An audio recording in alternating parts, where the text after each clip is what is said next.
एक fruitful career है और आगे चलकर आप इसमें बहुत कुछ पा भी सकते हैं। और अगर इंडस्ट्रीज की बात करें तो काफी कुछ इंडस्ट्री में आप नाम भी कमा सकते हैं, क्योंकि बहुत कम लोग हैं, तो जल्दी इस करियर ऑप्शन को आप चूज कर सकते हैं। लेकिन पंकज, ये होता कैसे है? ये क्या प्रॉब्लम हो जाती है कि हेयर के जो हार्मोन्स हैं क्या वो कम हो जाते हैं, या फिर इसको ऑपरेट ही करने की जरूरत है, या सेटिंग्स करवाने की जरूरत है? ये हो कैसे जाती है? इसके होने का मुख्य कारण होते हैं हमारे जीन्स। कुछ जीन्स हमारे बालों को हमारे हार्मोन्स के लिए बहुत ज़्यादा सेंसिटिव बना देते हैं, और उन जीन्स की वजह से सबसे पहले बाल पतले होने शुरू होते हैं, शॉर्ट होने शुरू होते हैं, और उसके बाद धीरे धीरे वो बाल झड़ जाते हैं। ऐसा देखा गया कि ये जो जीन है ये फैमिली से रन करता है, लेकिन कई बार देखा गया कि जीन नई तरीके से भी सामने आता है। पेशेंट्स बोलते हैं कि डॉक्टर, मेरी फैमिली में कोई भी ऐसा व्यक्ति नहीं जिसको गंजापन हो, लेकिन मुझे क्यों हो गया? अगर ये परेशानी जेनेटिक है तो ये बात हमें नहीं भूलनी चाहिए कि जीन्स हमेशा फैमिली में रन नहीं करते, कई बार नए जीन्स भी सामने आते हैं। तो ये प्रॉब्लम जेनेटिक होती है, और इनिशियली शुरुआती स्टेजेस में इसका ट्रीटमेंट हम मेडिसिन से, लोशन से भी कर सकते हैं, जिनको लाइफ लॉन्ग लगाने की जरूरत होती है। लेकिन एक स्टेज पे जब ये गंजापन पहुंच जाता है तो हेयर ट्रांसप्लांटेशन के अलावा कोई सोल्यूशन बचता नहीं है। बिल्कुल।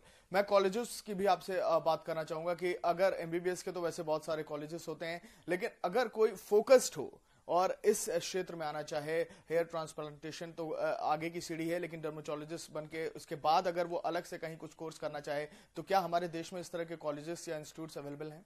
जी, इंस्टीट्यूट्स हैं, लेकिन उनका नंबर बहुत ही लिमिटेड है। डर्मेटोलॉजी सीट्स वैसे देखें तो मेडिकल प्रोफेशन में जो सबसे कम सीट्स हैं वो डर्मेटोलॉजी और कुछ अलग स्पेशलिटीज के सीट्स बहुत ही कम है।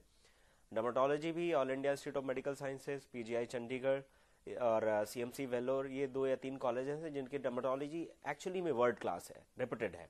तो यहाँ से डर्मेटोलॉजी की डिग्री लेने के बाद कुछ कोर्सेज होते हैं 3 से 6 महीने के। सिंगापुर में है नेशनल स्किन सेंटर, वहाँ पे है।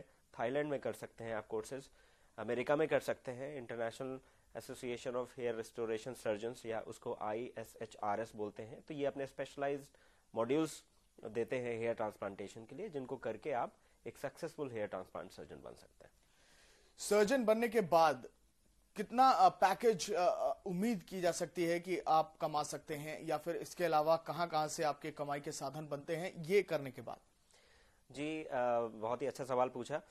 बेसिकली हेयर ट्रांसप्लांटेशन आय से, अगर इसको आय के नज़रिए से देखें तो बहुत ही ज़्यादा आय होती है हेयर ट्रांसप्लांटेशन सर्जन्स की।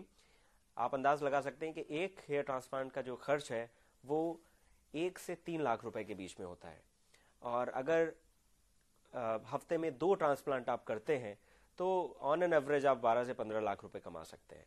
और ज़्यादातर हेयर ट्रांसप्लांट सर्जन्स हर दिन एक ट्रांसप्लांट करते हैं। तो अच्छे हेयर ट्रांसप्लांट सर्जन के पास आय की कोई कमी नहीं होती। आप एक महीने में करोड़ से भी ऊपर कमा सकते हैं। बहुत बड़ा करियर है और बड़ी अच्छी कमाई भी हो जाती है। और उम्मीद हम ये करेंगे कि जो एमबीबीएस अब करें, कम से कम इस फील्ड की तरफ सोचें। हमारे साथ एक कॉलर जुड़ गए हैं, अश्विनी है पटना से। आपका सवाल क्या है अश्विनी?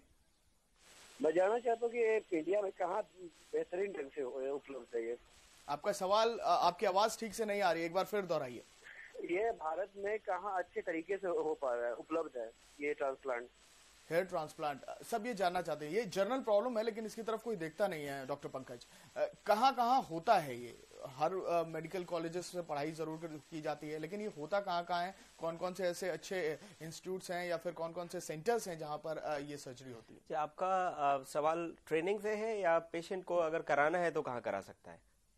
ये कराने की बात कर रहे थे। अच्छा, कराने के लिए मोस्टली जो हेयर ट्रांसप्लांट्स हैं वो प्राइवेट सेटअप पे होते हैं, क्योंकि ये लंबा प्रोसीजर है। यूजली जो गवर्नमेंट हॉस्पिटल्स हैं, मेडिकल कॉलेजेस हैं, वहाँ पे यूजली हेयर ट्रांसप्लांट्स नहीं होते।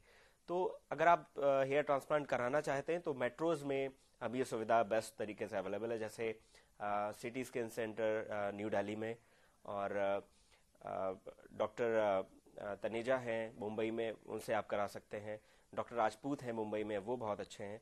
इस तरह से 4-5 सेंटर्स हैं इंडिया में जो बहुत एक्सीलेंट हेयर ट्रांसप्लांट करते हैं। एक और कॉलर रांची से हमारे साथ जयप्रकाश जुड़ गए हैं। जयप्रकाश, आपका सवाल क्या है?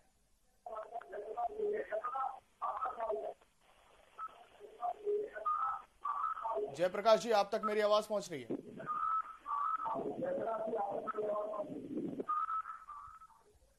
चलिए, लगता है आवाज नहीं पहुंच रही, लेकिन कहीं ना कहीं इस तरह की परेशानियों से जब लोग दो चार हो जाते हैं तो सब इस तरह की परेशानी से जूझ रहे हैं तो डॉक्टर पंकज से सब चाहते हैं कि कहाँ इलाज होता है उसका पता पूछ लें। लेकिन हम आज करियर टिप्स में बात कर रहे हैं कि इस फील्ड को आप एज ए करियर किस तरह अपना सकते हैं और कितनी मेहनत आपको करनी होगी। एमबीबीएस में दाखिला लेने के बाद कितना फोकस्ड रहने की जरूरत है इस फील्ड की तरफ पंकज? एमबीबीएस के बाद एमबीबीएस की प्रिपरेशन जब कर रहे होते हैं तो हमें यह लगता है कि शायद एमबीबीएस करने के बाद हमें आगे मेहनत उतनी नहीं करनी पड़ेगी, जो कि सच नहीं है। एमबीबीएस के बाद एक और एंट्रेंस होता है स्पेशलाइजेशन के लिए, जिसमें आपको एमडी या एमएस के लिए एंट्रेंस निकालना होता है। बहुत ही टफ एग्जाम होता है। यूजली 20 जो कैंडिडेट्स हैं उनके ऊपर एक सीट होती है, और उसमें भी जो डर्मेटोलॉजी जो ब्रांच है ये आजकल one of the top most branches में से है। तो इसके लिए आपको अथक परिश्रम करना पड़ेगा जिससे कि आप ये ब्रांच ले सकें।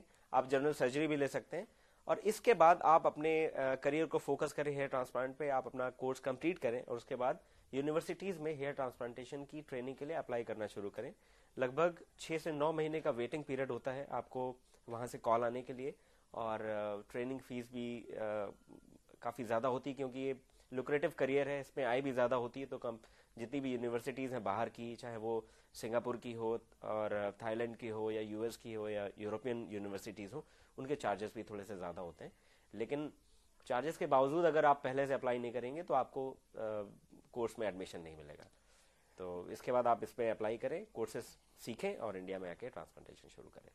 एमबीबीएस में एडमिशन मिल जाए लोगों के लिए बहुत बड़ी बात होती है, लेकिन इसके बाद अगर इतनी मेहनत करनी पड़े तो फिर कोई जुझारू छात्र होगा या छात्रा होगी जो इस फील्ड में आगे बढ़ने की सोचेगी। लेकिन एक बार अगर आप हिम्मत करते हैं और चुनौती को स्वीकार करते हैं तो देखिए कितनी आमदनी आपको हो सकती है, एक अच्छा भविष्य आप पा सकते हैं। एक बूमिंग फील्ड है और यहाँ लोगों के बारे में सिर्फ यही कहा जाता है कि अगर आपको हेयर ट्रांसप्लांट करवाना है तो आपको यूरोप जाना होगा। तो क्या अब इस देश में संभव है, और कितने अच्छे ट्रांसप्लांटेशन के जितने भी डॉक्टर्स हैं वो उपलब्ध है हमारे देश में? जी हाँ, आजकल उल्टा हो गया है। यूरोप से, जैसे अपनी क्लिनिकल प्रैक्टिस में मेरे जो 40% पेशेंट्स हैं वो बाहर से आते हैं, क्योंकि हिंदुस्तान में प्रतिभा की कोई कमी नहीं है। 10 साल पहले जरूर था कि आजकल उस वक्त जितने भी लोगों को हेयर ट्रांसप्लांटेशन कराना होता था सारे या तो अमेरिका जाते थे या यूरोप जाते थे। लेकिन आजकल इतने अच्छे ट्रांसप्लांट सर्जन्स मौजूद हैं इंडिया में कि लोग बाहर से आके कराते हैं, क्योंकि अच्छा क्वालिटी वर्क होता है और साथ में उनको कम से कम 60 से 70% पैसे की भी बचत हो जाती है। तो मेट्रोज हैं, मेट्रोज आजकल मेडिकल टूरिज्म के हब बन चुके हैं, और मैक्सिमम मेडिकल टूरिज्म अगर आप बाकी डिजीज को छोड़ें जैसे कार्डियोलॉजी या नेफ्रोलॉजी, इनके अलावा अगर आप देखें तो हेयर ट्रांसप्लांट एक बहुत बड़ा रीजन है मेडिकल टूरिज्म का। एक और कॉलर जो कोशिश कर रहे हैं लगातार हमसे जुड़ने की, जयप्रकाश रांची से। जयप्रकाश जी, आपको मेरी आवाज मिल रही है? हाँ जी, मिल रही है। मैं अनुरोध करूंगा सबसे पहले आप अपने टीवी का वॉल्यूम कम कर दीजिए। Hair transplant